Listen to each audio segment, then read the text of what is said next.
All right, let's call to order the policy committee meeting, Belton ISD School District Board of Trustees for September 14, 2020. Dr. Smith, you want to give us a little rundown on the format tonight? Yeah, I just want to thank our board and our staff for joining today. This is our first committee meeting that we've had face-to-face, and so there are a couple things that we're working through, and thank you all for your patience in it. We're obviously in a bigger room than we have been in the past, and that's so we can space out and have more distance and working space for these committee meetings. We also have a table for people to come up, and some of our administrators are coming up to talk about their policy. They'll come on up to the table and talk to us from there. That's so that that person can be on camera as well, because we didn't have enough space to make sure that everybody could be on camera the entire time. Masks we're in, we're going to do our best to make sure we continue to wear masks. We are 6 feet apart, so if you do feel like you need to take a mask break to make a point or talk, that is totally understandable, but we are still constantly trying to work to wear our masks in Belton ISD every day. And so just want to make sure you all knew why the different format and the different setting in all of this. Thank you, sir. As far as public comments, Elizabeth, do we have anybody signed up? No, sir. No one? All right, let's move on down to item number 3. Review and discuss the following items. Update on interdistrict and intra-district transfers. Mike? It's my pleasure to get to visit with y'all a little tonight. This is, I think about 11 months ago when we really dug in deep with this committee. It was one of the first committee meetings, I believe, and we really dug into transfer policy and worked our way through some items and made a few minor changes and a few major changes to the way that we governed our transfer policy through FDA and FDB local. And so, next slide. I just wanted to kind of give an update a little. This has been 2 years of dramatic change at Belton ISD. So we've opened 3 campuses during these 2 school years, beginning in August of 2019, and which will be ending in June now of 2021. We've opened 3 campuses during this time, and along with opening new campuses came new attendance boundaries. We opened new attendance boundaries for our elementary schools last school year, and then for our middle and high school campuses this school year. And as y'all know, with that kind of came the growing pains of this is the first time we've had 2 comprehensive high schools, and how is that going to affect our transfer policy? And opening a new middle school from scratch, and when almost 40% of our middle school students were attending a new campus this year, and that had some pains along with it as well. We also, as I mentioned earlier, this was a year that we made major policy revisions for FDA local and FDB local. And just to quickly review kind of the highlights of those policy changes, is we established went back and revised and established concrete criteria items in policy. We included for the first time our full revocation policy in FDA and FDB local. We, as a district, gave ourselves the ability to close campuses for transfer students for the first time. And if just a quick review, our closed campuses for our 2021 school year were Lakewood Elementary, Leon Heights Elementary, and Chisholm Trail Elementary. Those were campuses where we were really stretched capacity-wise last year and did not have a lot of room facility-wise to grow. And also we established a discount for military families. That was a 50% discount to honor our military families who are transfer students to Belton ISD. So those were the major changes that were enacted last year in FDA and FDB local, and those were done through the work of this policy committee. And then, as we've noticed this fall, there's also been lots of UIL considerations for extracurricular. This is a new concept for our families that have been Belton families and have come from single school high school districts, is that you do have 2 comprehensive high schools competing in 2 separate UIL competition districts. And with that comes a set of expectations for how we would handle transfers in that. And that being said, we were strict. If you remember last year, we held parent meetings at the high school and middle school levels, and we were explicit in how we explained to those parents how we were going to handle transfers. And the result is that we had a community buy-in on transfers, and for the most part, we were able to uphold what we said we were going to do, and we were able to follow policy. And it's really, I think the numbers will show that we were successful in that regard on our high school students. Next slide, please. And please, if there's any questions at any time, feel free to stop and we'll dig a little deeper. I brought some more information other than just what was in the presentation. Lots of information on this slide. It doesn't play out as well on the screen as it does probably on your computer. But hitting some of the highlights, we wanted to, one of the goals, if you'll remember, that we set was we wanted to get a little better control of our elementary intra-district transfers, which is our in-district transfers. And if you'll look on this list, we're setting at about 279 elementary intra-district transfers, which out of about 5,758 students. Last year at this same time, we were at approximately 398 elementary intra-district transfers. So we were able, through a little bit stricter interpretation of policy, a little bit, some rules that made a little more sense, and going out and selling those to our community, we were able to trim over 100 intra-district transfers off the list. And so you can kind of see on this sheet in particular, we combined intra-district and inter-district, which is our out-of-district transfers governed by FDA local. And you can see this was the enrollment figures as of last Thursday.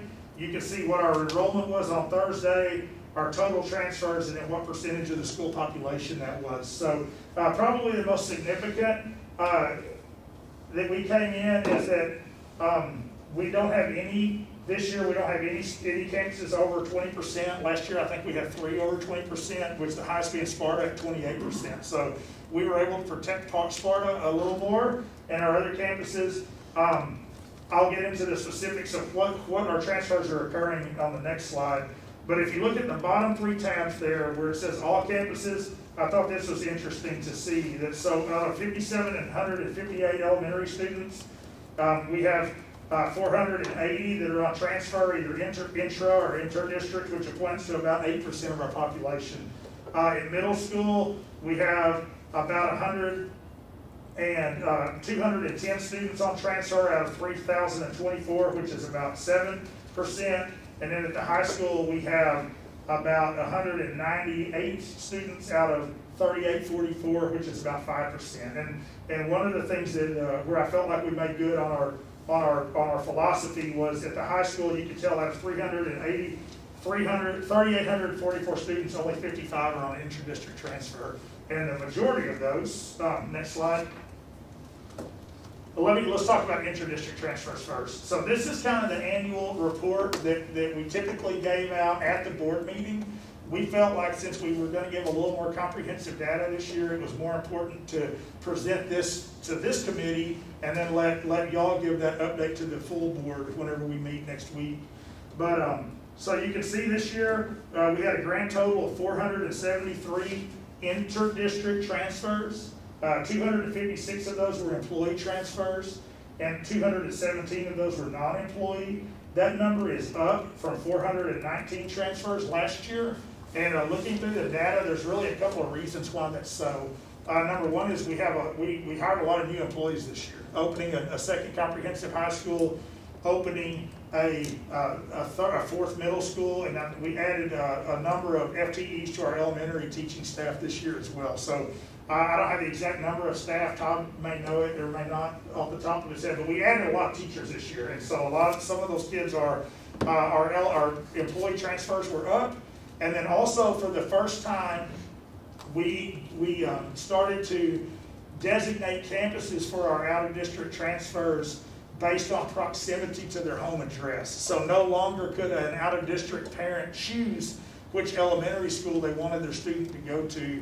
No longer were all of our middle school out-of-district or intra-district transfers assigned to South Belton Middle School, and with 2 comprehensive high schools, we felt like it was important that they be assigned a school instead of getting to choose a school. And the thought process, as we discussed last year, was if we're not going to allow our Belton families to choose which school to go to, we're certainly not going to allow families that live outside of BISD to choose which school they go to. So for the first time, it was kind of a historic moment that for the first time, the kids in Temple or Troy middle school kids had an opportunity to go to a Northside school. Before they were all assigned to South Belton Middle School. So Those numbers were, the non-employee numbers were not up substantially. The employee numbers were up considerably over last year, and I think that's a direct result of the amount of new staff that we hired.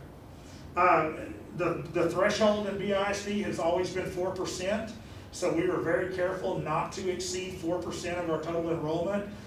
We kind of, as we worked with PEEMS and HR over the summer, we knew what our projected enrollment was going to be, and it looks like we're going to be very close to that projected enrollment. So a grand total of 473 puts us at 3.7% of our total enrollment and keeps us under the 4% threshold.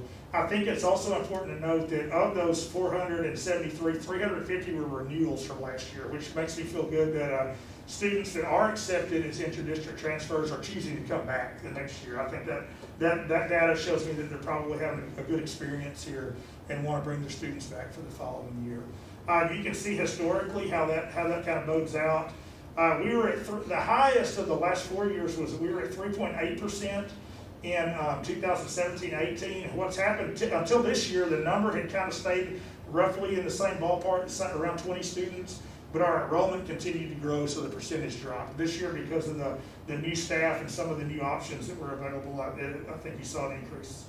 To the right, interesting to see, and we will get a TDA report later in the year on this, but we went ahead and figured this off of our own internal data, off transfer forms, is you can see where our transfer students are coming from, what districts they're coming from. And 270 of the 473 are from Temple, 370 of the 473 are from Temple and KISD, Killeen ISD. The other 100 or so are from the surrounding districts. And you see, obviously, we have one from Manor, we have one from Round Rock, one from Taylor. I would think those are almost assuredly employees' kids that are coming in with their parents to work each day. So interesting data there. And then finally, on the last page, I thought it would be good for you guys to see kind of what the rationale, what the students are coming in for. So these are all intra-district. We don't ask for reasons on the inter-district. We only accept that they have to meet the criteria to be considered. But for our intra-district, there has to be a reason to transfer. Every student's assigned a campus. Our expectation is that the student will go to that campus unless there are extenuating circumstances, and you can see there were very few of those. In all of our middle school, there were 8 extenuating circumstances out of over 3,000 students. In our high school, there were 4 extenuating circumstances out of almost 4,000 students. And in our elementaries, there were 10 extenuating circumstances out of over 5,000 students. So I feel like we're in a good ratio that we're not, that we're making it, it truly is extenuating circumstances if we're going to grant that transfer.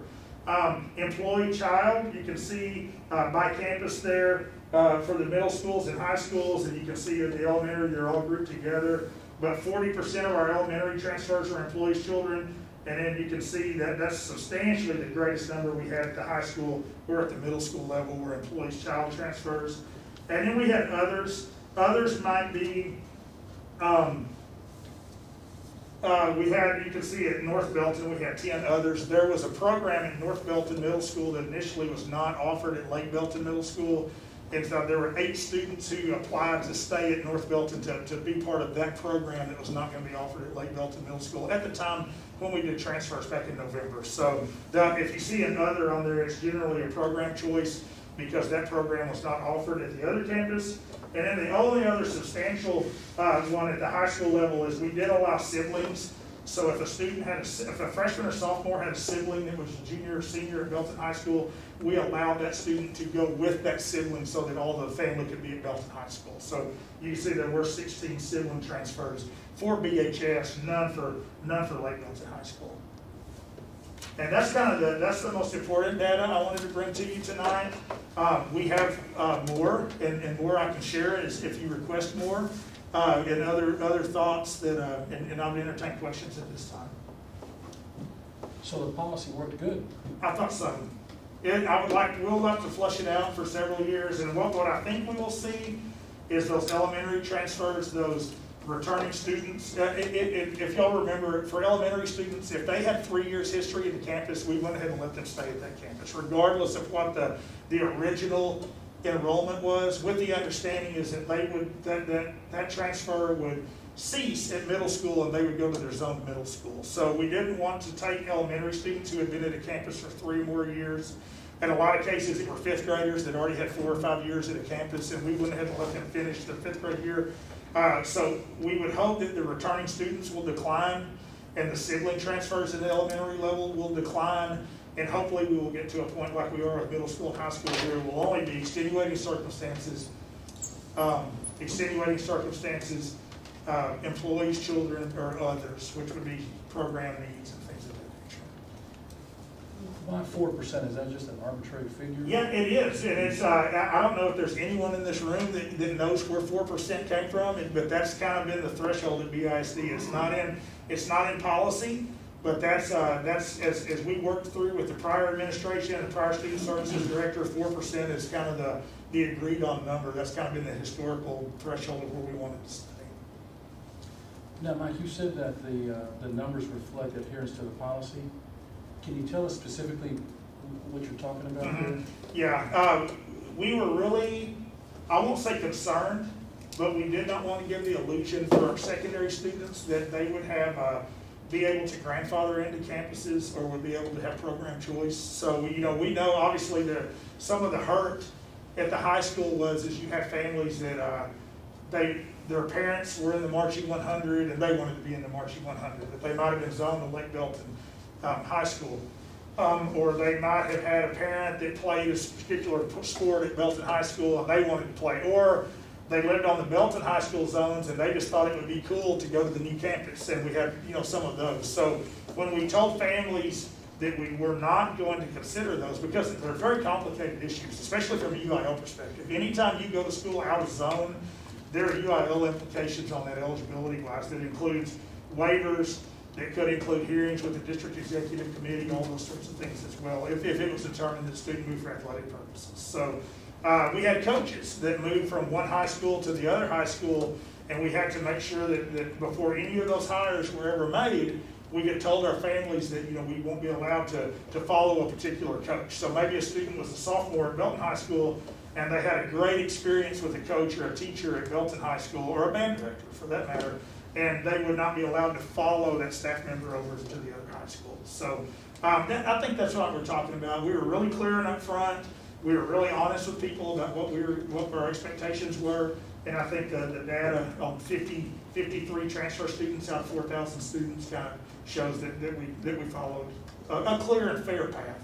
We wanted it to be fair, and we wanted students who met policy requirements for a transfer to get a transfer, but we didn't want to have people abuse the system to play it for their own benefit. Can you explain, just for just I want to make sure I understand, so the 16 siblings that have transferred to Belton High School, Mm-hmm. they then have to finish their high school years at Belton High School? Okay, yeah, that's a great question because we've been kind of working through that. Anytime a student has applied for a transfer, the family can choose that next year to no longer apply for a transfer. So if my child, my wife teaches at Sparta, so if my kids were still younger and we live in the Lakewood attendance zone, so my kids went to Sparta because my wife taught at Sparta and it just made sense for transportation purposes and all those things.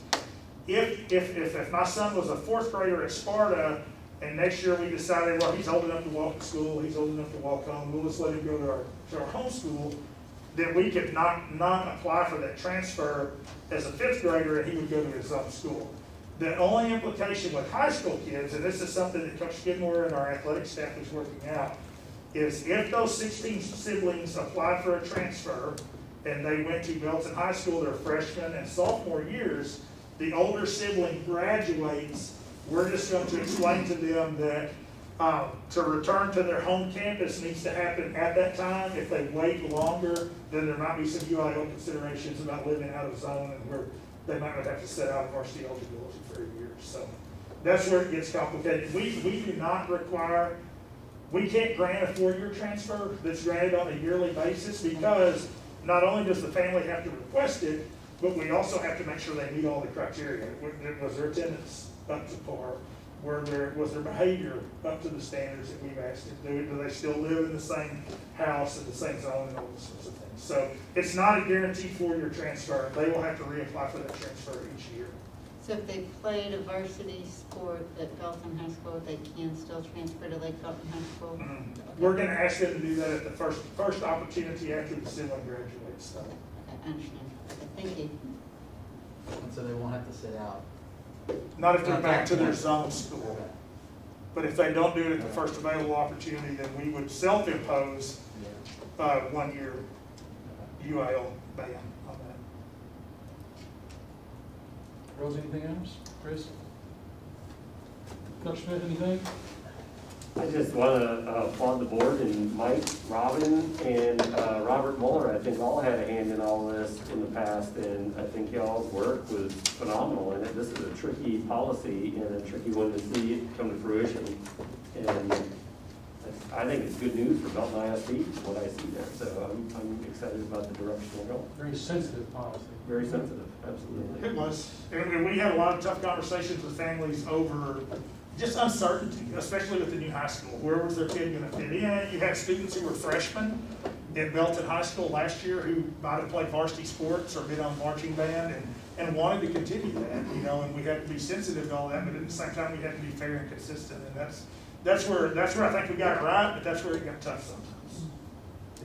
I do just have two quick questions. Okay. Define for me again the returning transfer category. Like, what is that? Those are students, like I said, before we adopted a new policy in FBB local last year, there was a fairly generous transfer policy here, particularly for elementary students, meaning if there was room on that campus and you wanted to go there, you were allowed to transfer to go there. Right. And so in the spirit of that, we pretty much stopped that practice for new transfers or for anyone who did not have at least 3 years history on that campus. Okay. So the ones that are determined as returning students are students who were granted a previous transfer and who had been at that campus for at least 3 years before this year's transfers were applied. So those, you should see, that number should reduce significantly with each 5th grade class that goes on in middle school. Okay. And then related to this, do you know how many split families we have at the high school level, right, where one kid's going to LBHS, one kid's going to BHS? I don't know the number. I know we have some because there were some who like. I know of at least 3. So I know personally. There were some who said, our older kid's a Belton Tiger, or our younger kid, he's gone to school with these kids, and he wants to be a Bronco. And so I can get that. I'll get that information. Yeah, I mean that's more of a curiosity thing. Anything else? You know, Mike, the other thing is that the work that was done on this with you and the folks that were behind that, we can use that for other expansions. I mean, it seemed to work, right? Yes. One strategy that we used for, and not only just being fair and consistent on transfer and protecting overcrowded campuses, but also this was a strategy that we worked through at the facilities committee when we really started talking about elementary capacity and what strategies, non-construction strategies we could use to try to give some relief. And this was, looking at our transfer policy and trying to protect certain campuses was a big part of that as well. Thank you, Mike. Thank you all. Okay, moving down to item 3B, revisions to BBD local, board members training orientation, first reading. Manuel, did you want Holly to kind of, we're not there yet, I apologize. I got really excited. 1:15, right? Yeah, sorry about that. Dr. Golden, you can go ahead and say it. Sure. This one was a minor change for BBD local. We just noticed that it said superintendent and didn't say or designee, and we're a large enough district, and that duty actually falls to Elizabeth Cox, and so we added or designee to the language. Congratulations. Thank you, thank you. So, It's official. It's official. And so I wanted to point out real quick on the agenda, just for our board members' sake and stuff, this policy is a recommendation from our district, not involved in policy 115 update. So I jumped the gun just a minute ago. So I want to be real clear about that one. But we figured it would be good to have a policy committee take a look at it and get it done at this time. That was quick. That was easy. That's All super right. good. Moving down to 3C, revisions to FFAC local wellness and health services medical treatment, first reading. Yes, we wanted, these are some self-imposed changes, obviously, these are not part of the 115 update.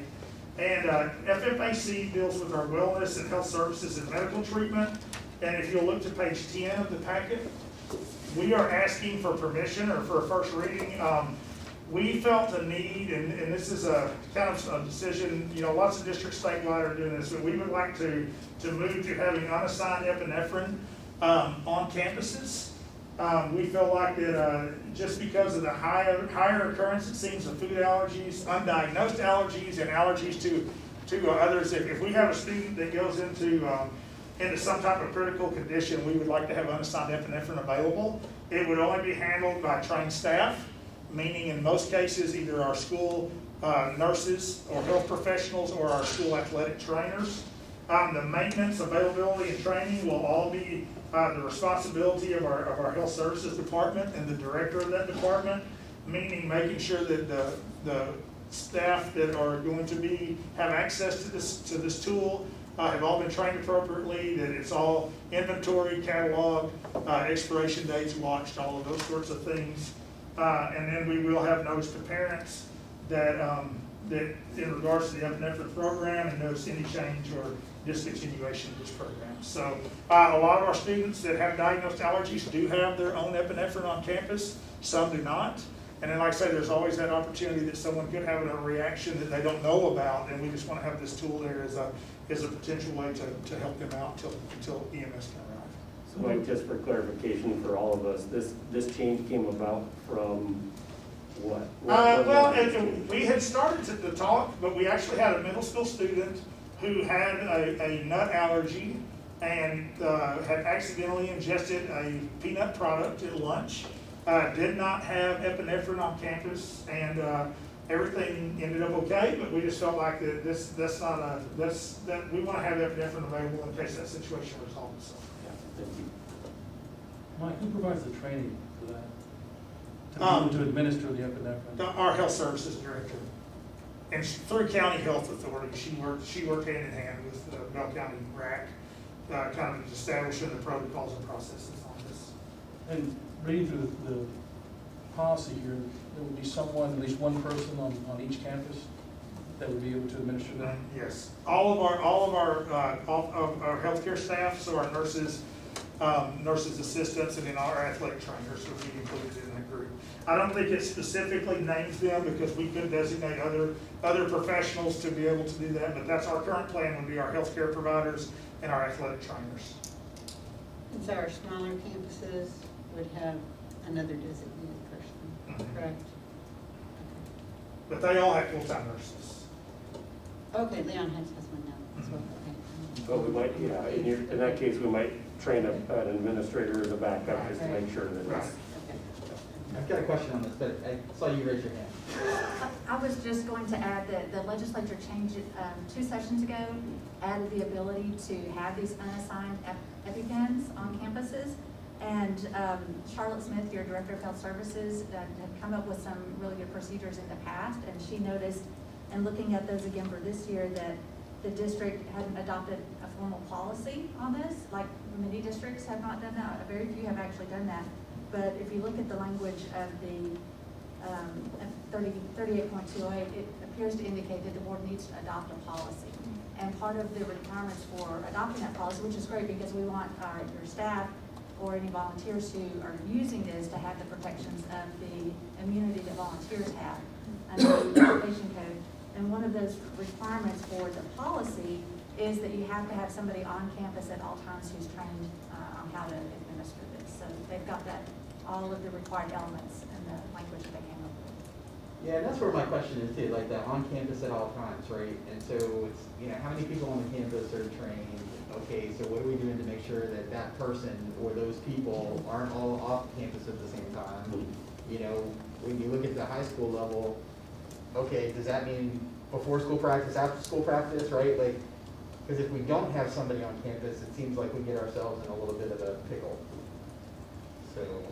You want to talk a little bit about that? I know, there's a lot right there. But. Yeah, well, but I think that's where, and he's talking about the health services and the trainers and stuff. Yeah. By doing those things and then having an administrative backup, I think you cover the majority of the day for any specific high school activity in those cases. Could there be an instance where it could be of concern? Absolutely, and I think it's our job to help figure out maybe how to train enough people so that that wouldn't happen. Yeah, because what is our exposure if all of a sudden we don't have somebody on the campus? I think right? that we said the policy says we are going to. Well, I think here's what I would say on that. This is a backup. Yeah. We still would expect students that need EpiPens to carry their EpiPens. These are for emergency cases in the fact that we wouldn't have it for someone. So, example for me, my daughter has an EpiPen for a nut allergy. If she didn't have it, this would be a backup for that. But students should have their EpiPen still assigned to them. Right. So, again, this is a kind of a second layer of protection in my mind in all of this. This is a primary. I don't read it that way. I mean, I read it as we're going to have somebody there at all times, right? So if something happens and we don't have somebody there. This doesn't affect the school district's Okay. immunity from personal injury claims. Okay. So it would just be a violation of local policy. Okay. And Holly, this particular, all this in red, it tracks the statute? Yes, sir. It does, okay. We pulled samples from a couple of different districts, I see. and Charlotte Smith looked at what was consistent with the practices and the procedures that they'd come up with. And I think what Chris is saying, I want to, take your thoughts away from you, but looking at paragraph 3, Yeah. the district shall ensure, so we're imposing upon ourselves to have someone there all the times. Right, and that's required by the statute. It I says see. if a district adopts a policy, it must contain these elements, and that's one. That's one that's required? Yes, sir. That was your concern, Chris, is that language in there? Right. Yeah, you always get me on the shouts and shits. I'm not, Yeah. Are we documenting how we're training people and how often? Because it's pretty easy to say, I've got the EpiPen down, and then it's another thing if you haven't done it for a while and you're having to jab that EpiPen in. Our health services director documents all those trainings. And, So it'd be more than once a year? Oh, okay. I mean, thankfully, this is an area I don't know anything about.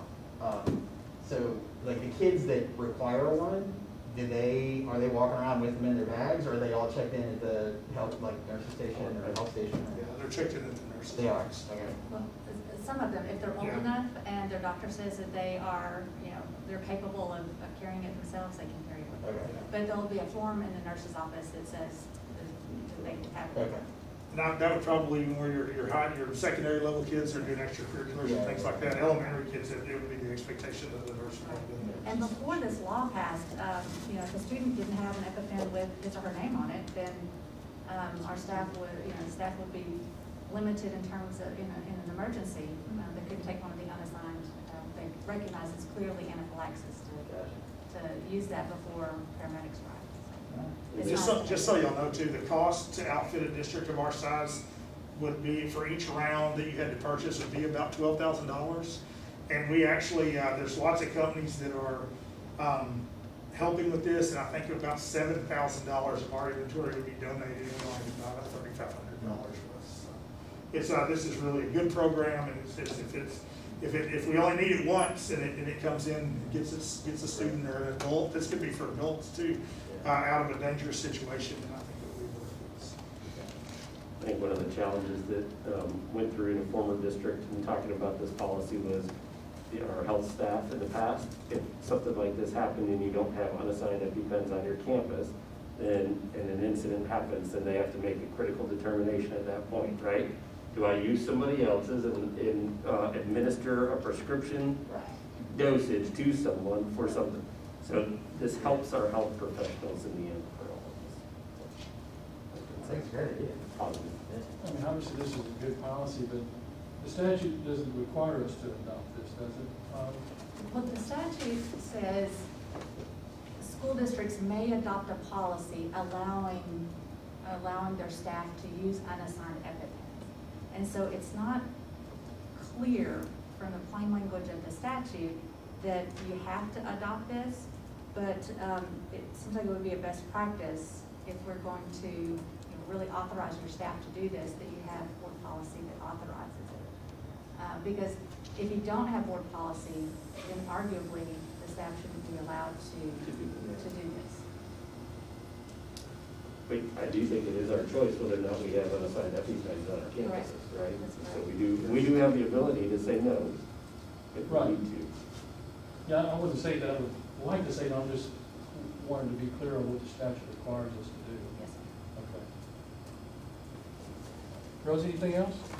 No. Chris? Marcia, any other comments about that? All good? Okay.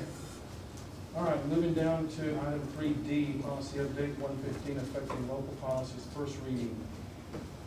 Number 1, BF local board policies. And Holly, would you kind of give us a rundown on, we do this, I guess, every year or every other year, we adopt these policies, and there's a change. Can you kind of go through just very quickly how we go from one point to the next? Yes, sir. I give you a little background, and I know that those of you on the policy committee are well acquainted with the Texas Association of School Boards Policy Service, but for those members of your staff and community who may be watching this later, and for transparency purposes, Belton ISD, like every other school district in the state of Texas, subscribes to the policy service from the Texas Association of School Boards.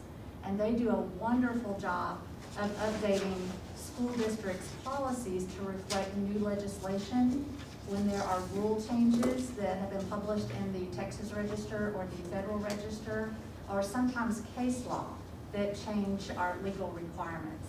And so TASB issues what they call an update every year, and when they do that, well, a couple of times a year, depending on whether it's a legislative year or whether there are other changes that need to be made, and they'll publish those. We are now on update 115, and they will send to the school district a summary of the changes to be made and a chart so you can track all of that, and then they will provide proposed policy language.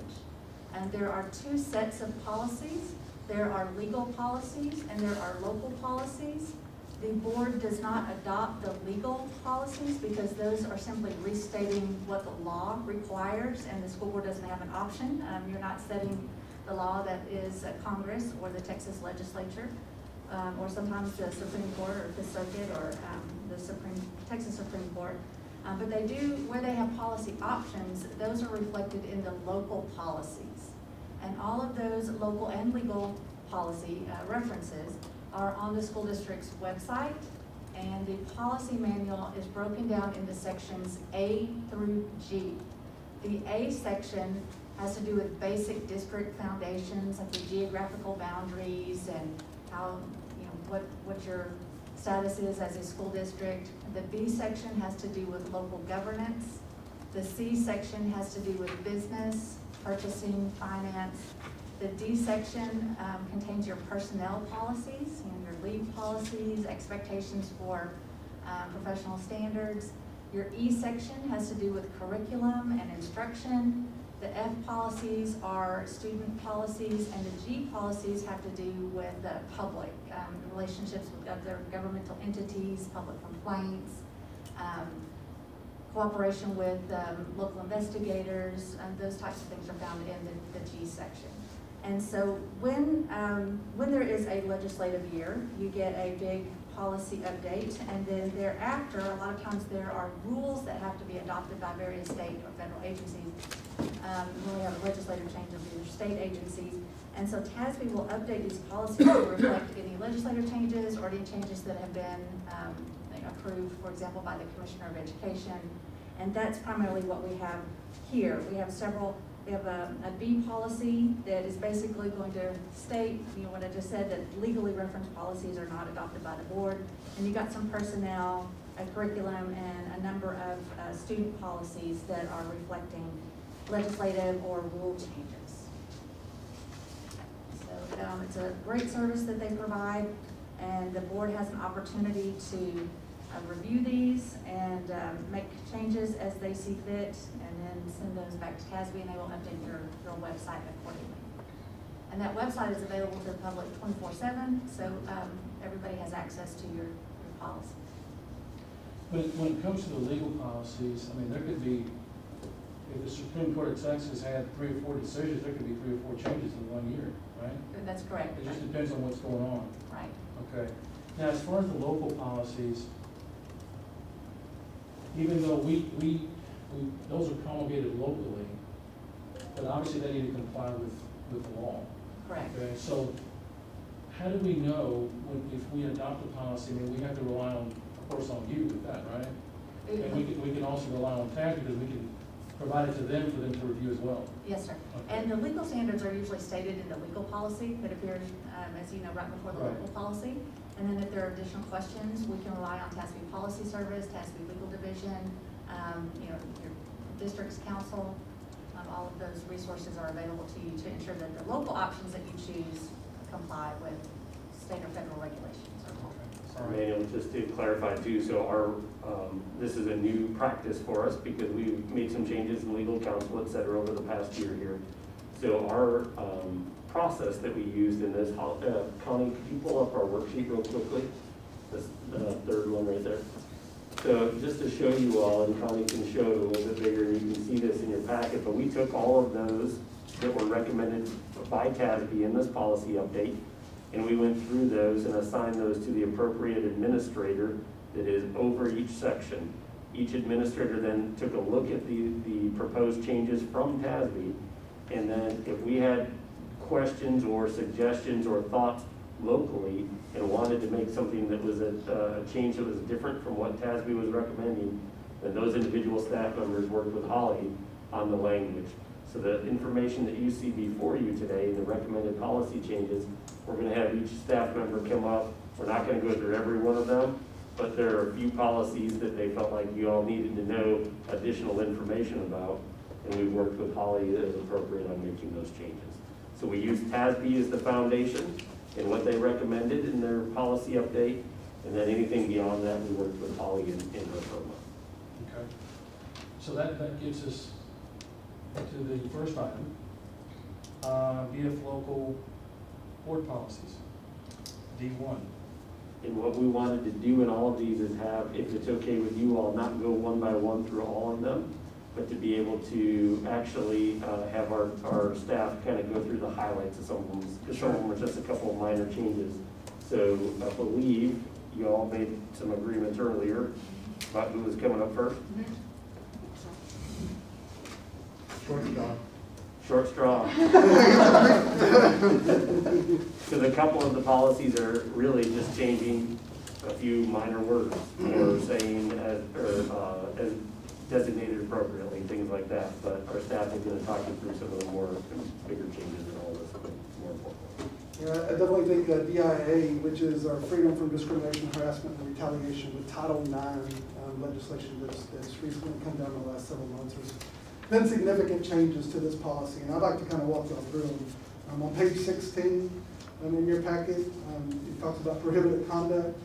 There's a statement added there about behavior does not have to be unlawful to be considered prohibited conduct. It specifically mentions that prohibited conduct could also include sexual harassment as defined by Title IX. Always has been the case, but this makes it really clear in policy regarding that. On page 17, you'll see examples of prohibited harassment have been expanded. And you can see those wordings in blue. I won't go through every one of them individually, but that is some additional explanation with examples there.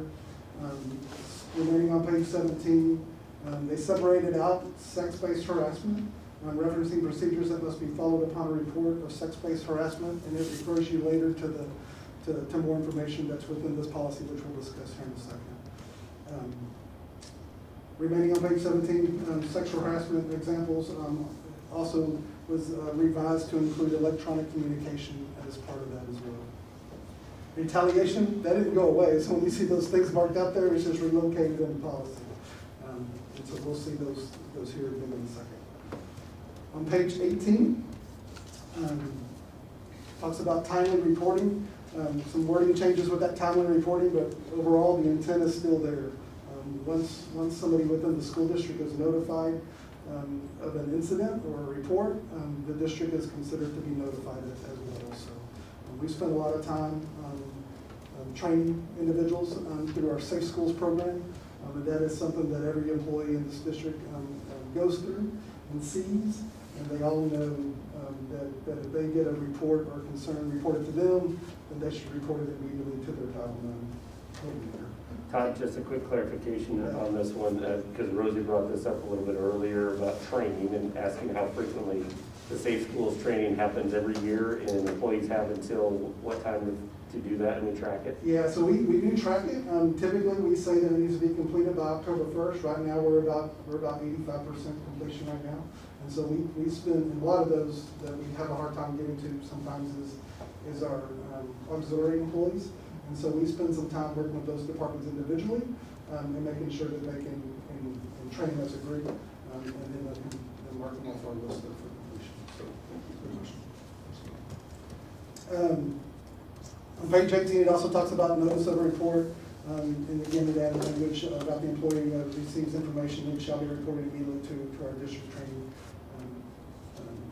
Todd, can I make a comment right there?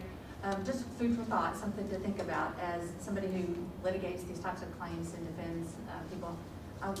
I would recommend that you change the word immediately to promptly, because I think that gives we want to make sure that your employees act consistently, and to me, immediately means we're stopping instruction, we're dropping everything we're doing, and we're going straight to the Title IX coordinator, which I don't think really happens, and I don't think that's necessary. We want reports to be prompt and occur very quickly, but immediately, in my mind, sets an unrealistic expectation. So that's just something to think about.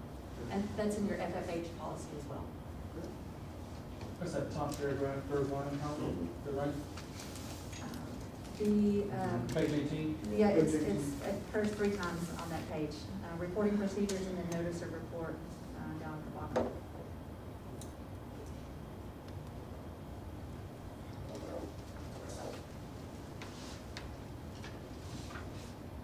Then from page 18 to page 20, it really breaks out procedures for non-Title IX investigations and reporting. And then on page 20 and 21, and this is where you see the most significant the changes to response to sexual harassment in Title IX. It outlines requirements for complaint process. We have a complaint process. We've sat through 6 hours of training through Alcohol Wordell. Gone through that. We've trained all of our staff that's going to be a part of these investigations. And allow them to review the training, and it's recorded. We can always refer back to it as well. The biggest part of this is the number of people that are going to be involved as we get reports moving forward. We have, in the past, we've had coordinators, and sometimes we've assigned principals or assistant principals in investigating and kind of work with them closely through that process. This new process asks us to spell out like who's a coordinator, who's going to be the investigator, who's going to be a decision maker, and then on the student side, they'll also have to have facilitators and then advisors, I guess, as well. Coordinators in this district, Mike Morgan handles the student side. I handle the staff side, staff-related incidents. And decision makers, on the staff side will be Calvin Itz, and on the student side will be Cynthia Rowe. And then our investigators will be our assistant principals. And then I think on the student side, we'll have facilitators being the principals at those campuses. So that's a little bit change for us. So it's more people involved. And we got to make sure that there's no bias along the way when we're conducting these investigations and investigating the allegations. So that's a big change for us. Again, all of these individuals have received training that are currently within the district that are going to be doing these roles, and there's specific responsibilities for each one of these roles that's lined out in processes that we have and provided the training throughout the program. When you said the when you said the APs or the investigators, are they if there was something that happened at their campus, are they investigating on their campus, or are you swapping, pulling an AP from a different campus in So right now, there would be the investigating of incidents that occur on their campus. And the decision makers, we felt it was important to have somebody centrally Right. and not at the campus, so we can, to make sure that things are handled without biases. Todd, I have a question.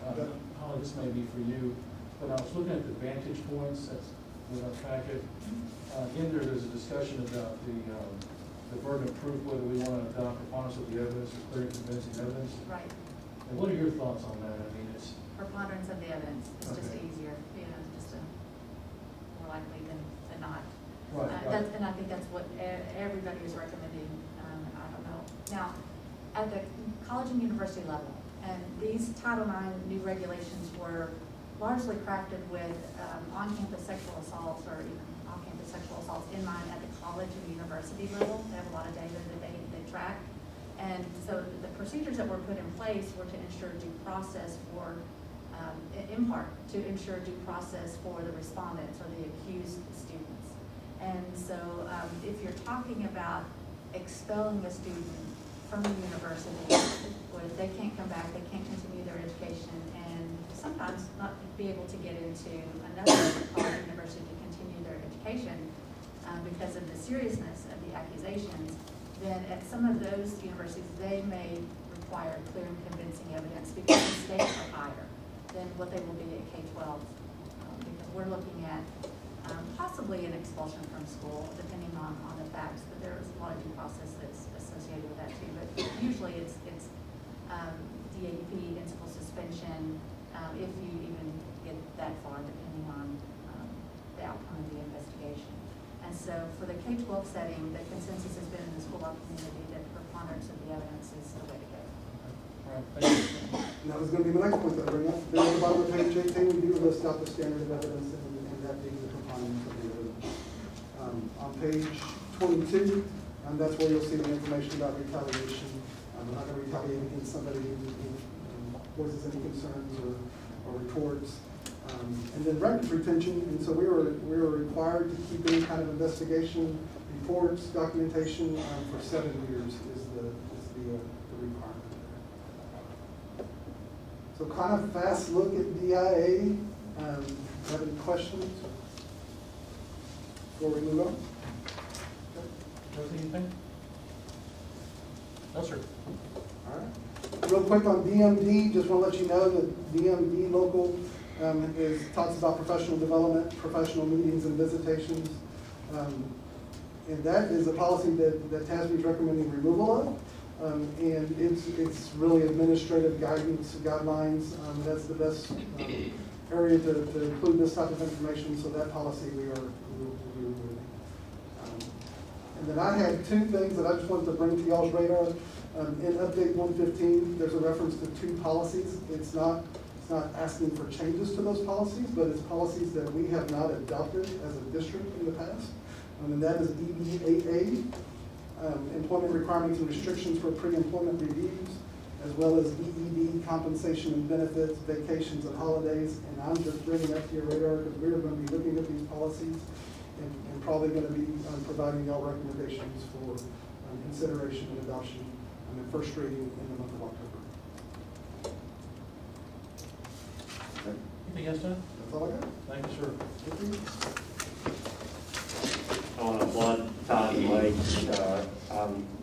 working through the Title IX things.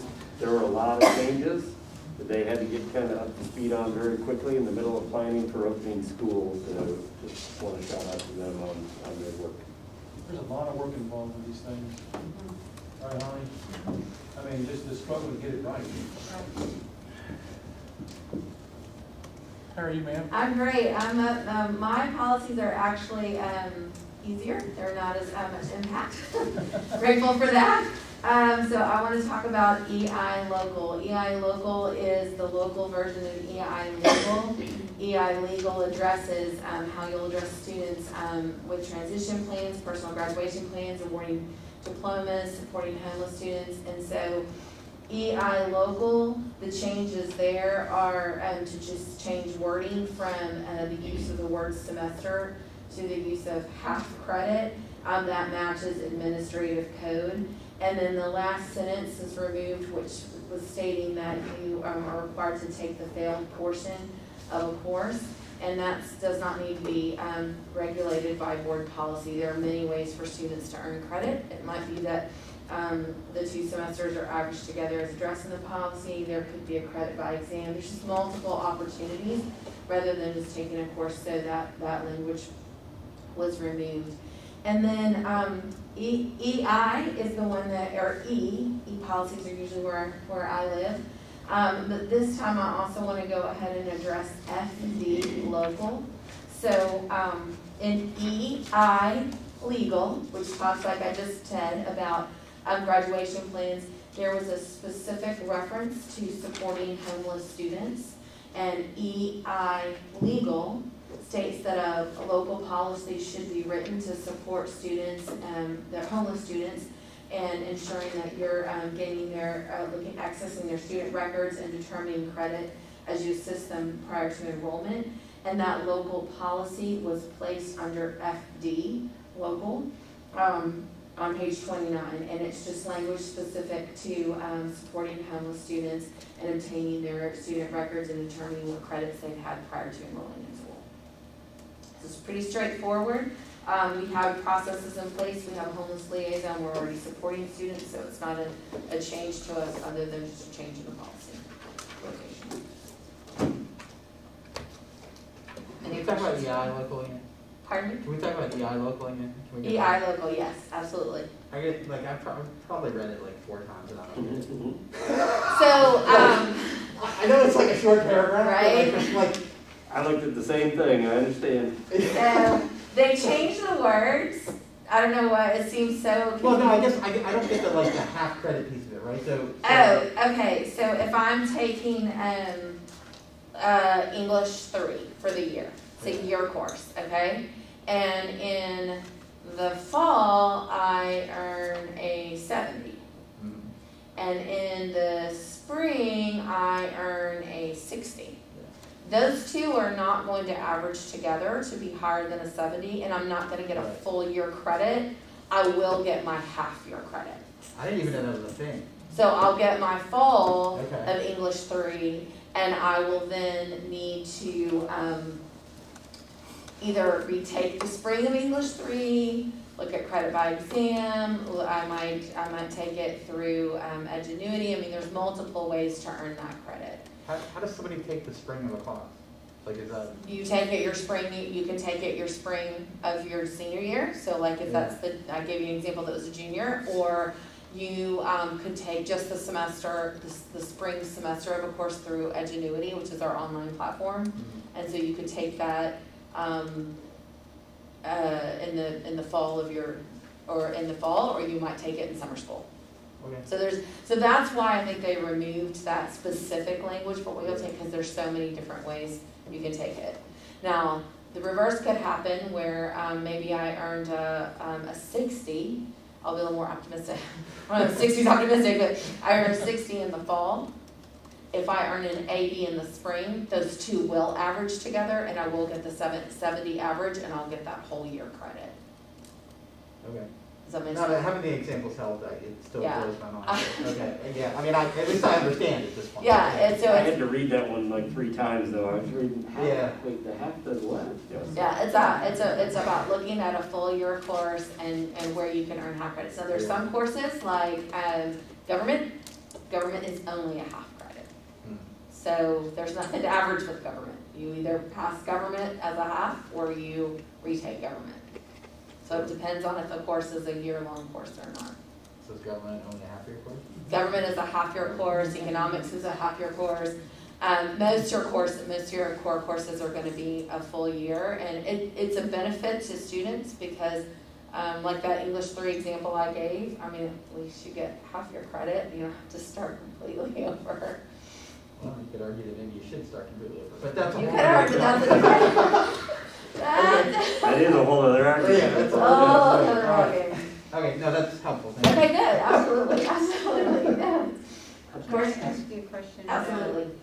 You mentioned, the homeless is mentioned in the policy, right? Yes. Recently, there's also been a lot of emphasis on our sweet foster care families. that go all over the place. Are they covered in this? Well, so the policy specifically addresses homeless students. However, in Belton, we have a full-time homeless and then a part-time foster care. And so we treat them internally equally. I mean, we still work with our foster care students, and we have in fact, our foster care person is new, but returning to us, new Amy Ruman. And yes, I know, exciting, and has served on Foster Lookout County's board. We've had a strong connection with them to make sure we're supporting our foster care students. Okay. Excellent. Thank you for answering that. Absolutely. That's it. Thank you, ma'am. I guess to your point though, like, should we say that? Like, if this is local, this is local policy, right? I mean, should we? So we could, I think the difference between is that with a homeless population student, they might not have a consistent address, and Holly, feel free to jump in along this.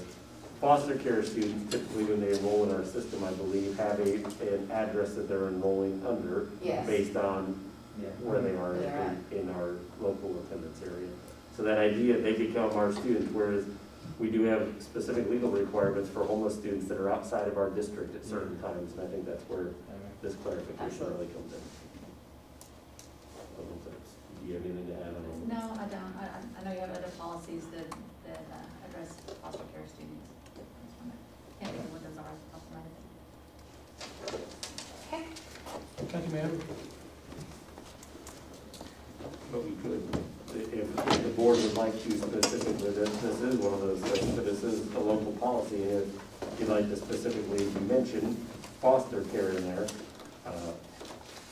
I guess my heart would just say that sometimes you have a family that goes from one district to another, and we all know that records aren't perfect.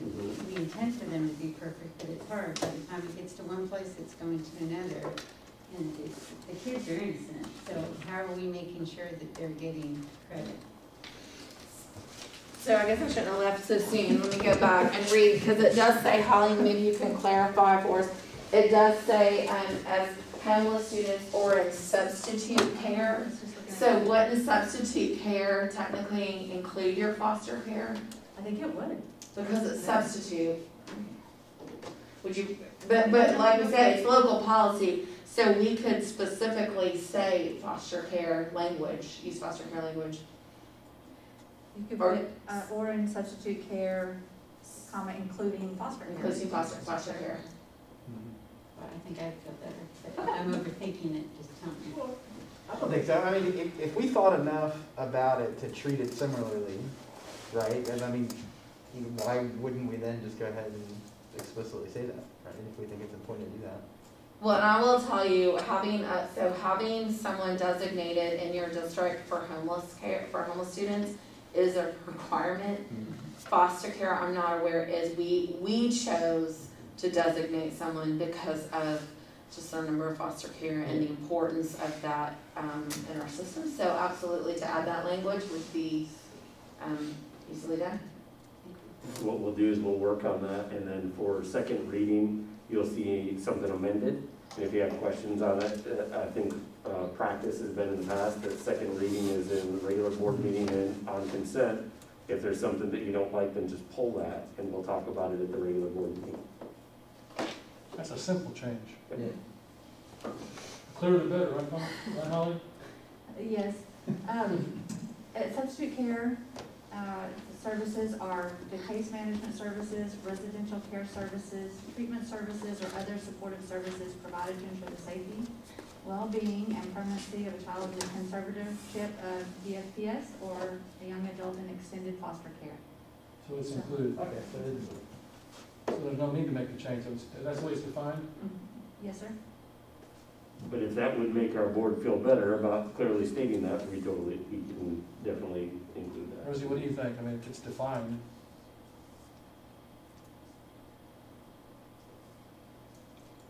So it said extended foster care?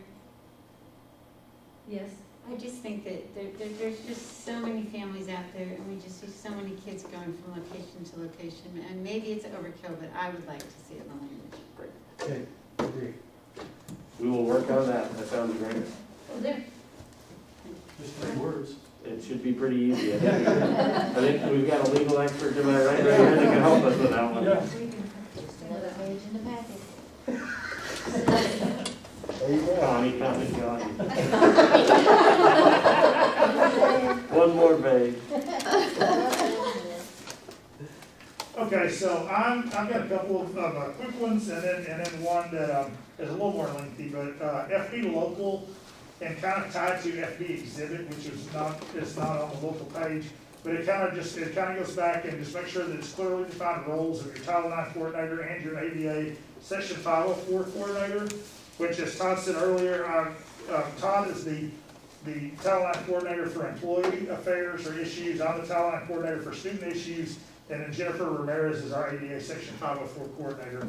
And FB exhibit kind of ties in to make sure that we meet requirements, that those are posted, that we require to notify on our website, and then we have the email address, contact information that is up on our website. So we do meet those requirements. I feel like DIA local that Todd talked about, it kind of stole a lot of the thunder of FFH local because it's a lot of the same content. DIA local is geared more towards adults and employees, and FFH is geared more towards students. Kind of to echo what Todd said, we did have, I think, 87 of our staff members have gone through parts of the Title IX training to meet what their role in the process is intended to be. This FFH local, just to kind of hit some of the highlights, just like DIA, it moves some of the language on retaliation and false claim language to different sections. It didn't eliminate it at all. It just changed where it was and clarified a little more with some new language. It expanded the definition of prohibited conduct to include sexual harassment as defined by Title IX. Includes cyber harassment in the examples of prohibited conduct and prohibited harassment. Includes electronic communication in the examples of sexual harassment. Includes cyber harassment in the examples of gender-based harassment. Expands the obligation of notice to include an employee who receives direct or indirect notice that prohibited conduct has occurred. And I think that's kind of a subtle in language, but a pretty substantial change in what the standard of opening an investigation was at one time. Holly, do you agree with that? Yes, basically they've adopted, the standard that they've adopted at the U.S. Department of Ed is for determining whether or not a school is on notice of sexual harassment is if any employee knows about it. Then that, at least in the K-12 setting, they didn't do this in post-secondary, but in the K-12 setting, if any school employee, regardless of their status, regardless of their ability to make corrective action, that knowledge is imputed to the school district. So it becomes very, very important now to train all of our staff, even more important than it has been in the past, to make sure that they know that they have to report. And I have the same concern about this policy and the use of the word immediately. I think it should say promptly as well, but we do need them to make very quick reports so we can do something about it.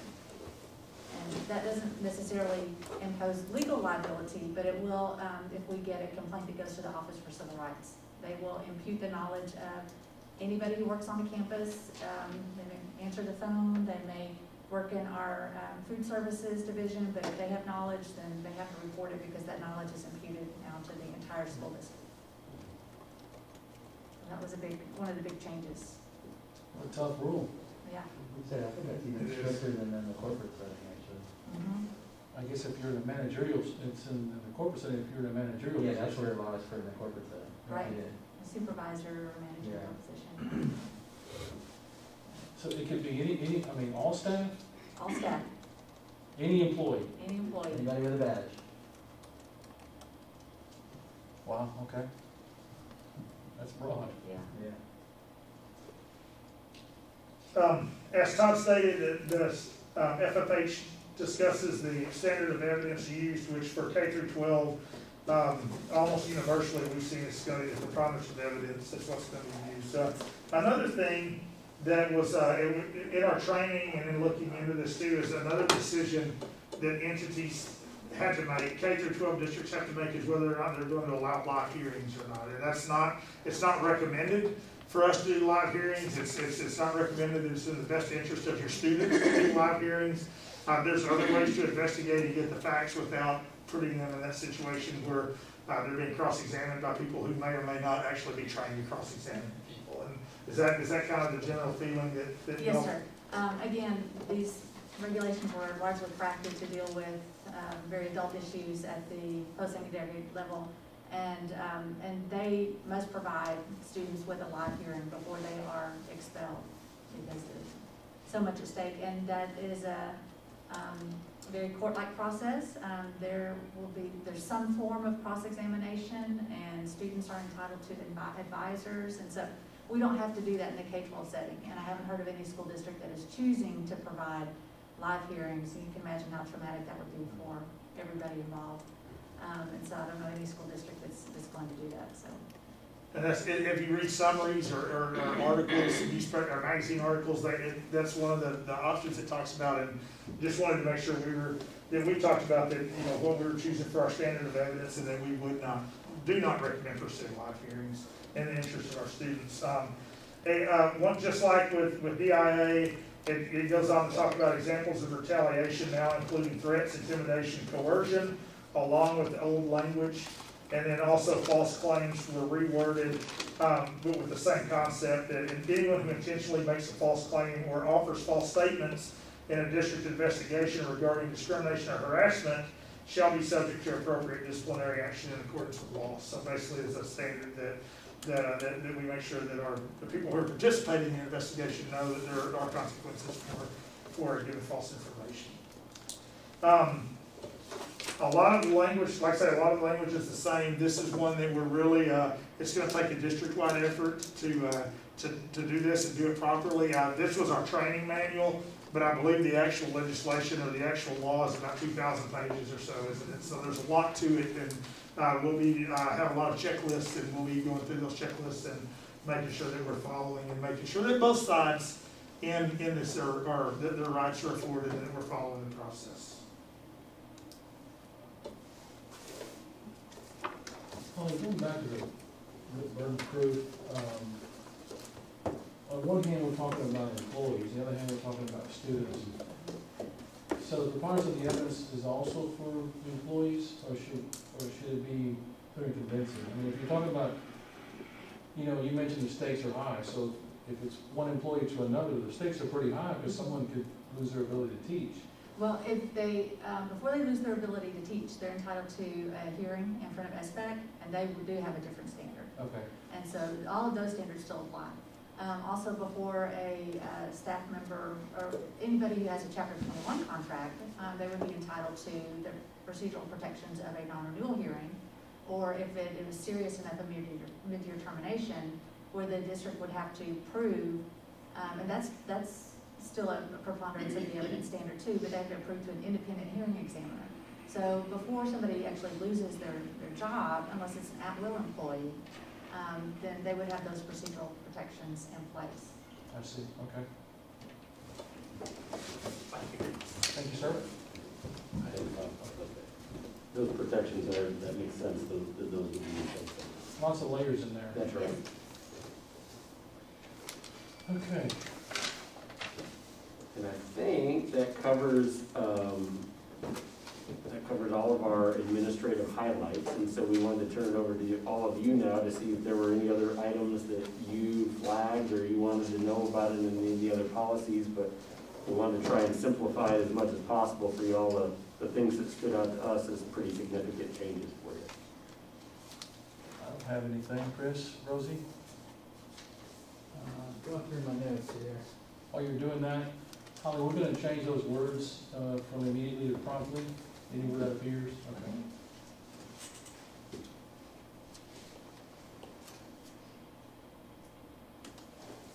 I think we hit the ones I had. I'm sorry, Chris? We hit the ones I had. Okay. Rosie, anything? I'm good, thank you. Matt, nothing else? That's all I have. Okay, any issues concerning future agenda or administrative reports, anyone? No? We stand adjourned. Wonderful.